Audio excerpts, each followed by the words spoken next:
Yeah, pasa YouTube, 6ftHax here. Happy guys, today another Wi-Fi battle, and this is a match I got off of my stream yesterday against a very old friend of mine who recently came back to uploading, so I'll leave his channel link down in the description. And if you guys would like to see a narration from like Babyface Leo back from like 4 years ago when I first started that I did on his channel, then I'll leave a link to that down in the description as well. I think some of you guys may enjoy that. I apologize for the terrible quality, but if you guys do enjoy the battle, make sure to hit the like button down below, guys. Thank you everybody for the great support on the Wi-Fi battles as of lately. So going into this match, I knew that Mamoswine was going to be my best lead just because I'm guaranteed to get up rocks unless he leads with something like Taunt Alakazam, which is very uncommon, and I was pretty positive that he would lead off with this Nylago. Alakazam in general is going to be a huge issue if it turns out to be a substitute or encore, depending on if it has life orb or not, so I have to watch out for that as well.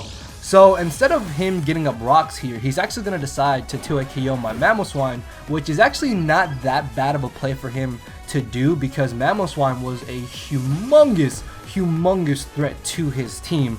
So he got rid of one giant threat, but it's okay because I have another giant threat in my Magearna here. Unfortunately, he gets the 10% paralysis with Thunderbolt, and this kind of sucks because now I have a chance to get paralyzed with my Magearna later in the match, and that's not really good, especially when I need Magearna to check the Alakazam and to check that Circuitries, which Circuitries could be a huge problem depending on what set it's running.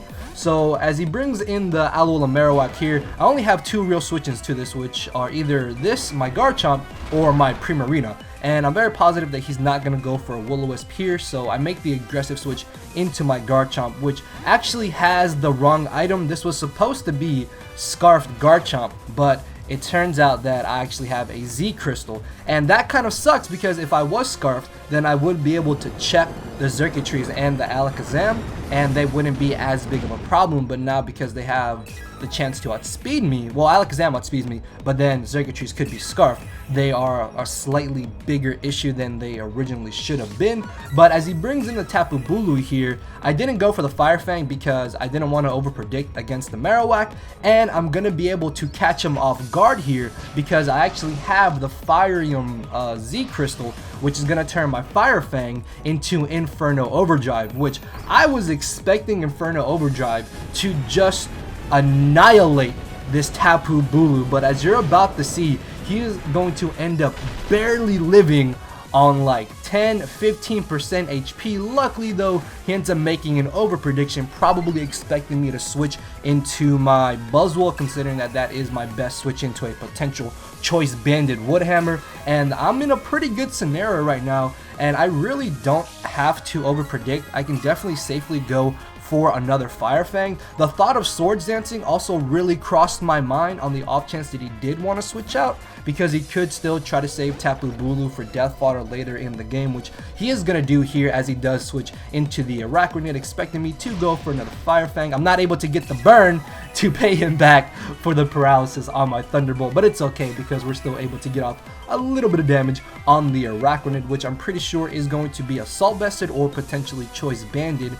And I end up making a bad play here. I think what I should have done was probably brought in my Buzzwole, because if I'm not mistaken, I did have the Stone Edge on Buzzwole, and I definitely could have gone for a Choice Banded Stone Edge to nuke this Araquanid, and I would have been able to save my Magearna, not my Magearna, but I would have been able to save my Primarina for later in this match. Either way though, I bring in Primarina here, and I am modest Choice Spec, so if he is not Assault Vested, I will be able to knock him out here. So that's what I'm going to go for, as it does turn out he most likely is Assault Vested because he's able to just barely live as well. I get the useless special attack drop as he's going to knock me out with the Liquidation. And this thing, man, Araquanid hits entirely way too hard, man. Even without a Choice Band, this thing hits stupidly hard. And if I'm not mistaken, I think it's actually in RU right now, or in UU, and I definitely see it being a solid UU Pokemon. So because my Magearna is paralyzed, I'm going to switch into my Gengar here, and I'm going to go for the Thunderbolt.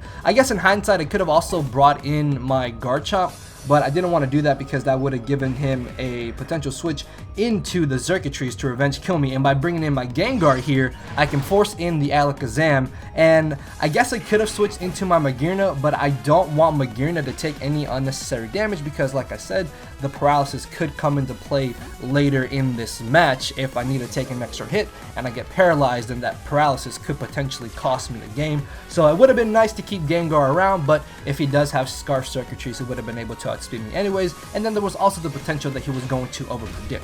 So as he knocks out Gengar, I bring in Magearna, and I'm able to, in return, knock out his Tapu Bulu, which is really nice because I was really happy that I didn't get paralyzed there, because then I would have been forced out into my Buzzwole, which he could have got another free switch back into Alakazam and then potentially got a KO from there. So the fact that he got up the grassy terrain actually helps me out because it gives me back a little bit of HP on my Magearna, so I have an easier chance of checking the circuitries while still being able to take on the Alakazam. As I switch into my Garchomp here, he does end up making the safe play and going for the Flare Blitz, and honestly, if he had Will-O-Wisp here, that definitely would have been a good play on his part, but I'm still pretty positive that I would have been able to knock him out. If not, then I might have been able to set up a Swords Dance, but it's really good that he did Flare Blitz because now I'm in a scenario where I can safely Dragon Claw and either KO this Marowak or potentially KO the circuitries or break the potential sash on the Alakazam.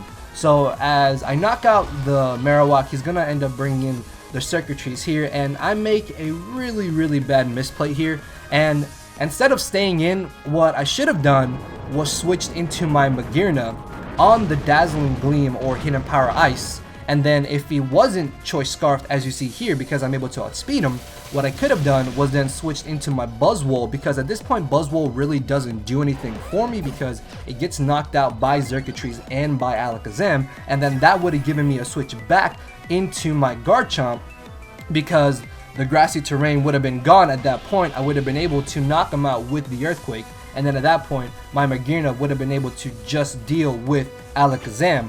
But he makes a misplay of his own here, and it's the same misplay I made in my previous upload if you guys watched, and he's gonna go for the Z Hypnosis and he misses, and that's going to allow me to knock him out with the Leech Life, and at this point his last Pokemon is the Alakazam, which even if it is Life Orb or Mega Alakazam, as long as my Magearna doesn't get paralyzed, then there's no way he should be able to beat me 1v1 because I am Assault Vested. But because I am paralyzed, he still has a chance to win this battle if I get really unlucky. So he's gonna knock me out here with the Psychic, obviously, because Buzzwole doesn't have the highest special defense around, and Alakazam is a great special attacker. Plus, I still think that he is probably Life Orb instead of being Focus Sashed, as he's going to go for the Shadow Ball here. He does do a pretty good chunk of damage, but I'm going to be able to not get paralyzed and hit the Flash Cannon. And as long as I don't get paralyzed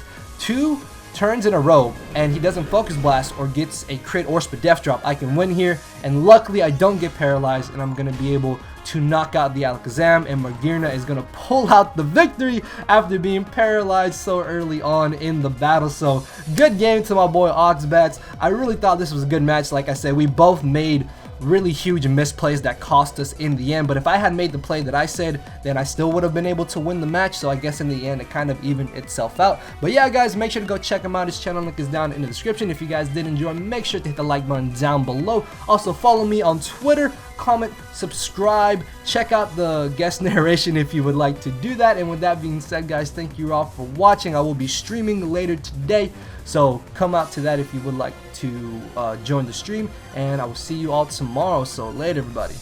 Cause my brain and heart are both tied in a knot, and this hinders me from crying a lot. This causing me to show no emotion, but when I said I cared, I wasn't joking. But I guess it's too late for me to become broken. For now, I'm living with no more pain, tears of hoping. I'm just coasting. Yeah, I said I'm coasting. No more pain, tears, and hoping. For real.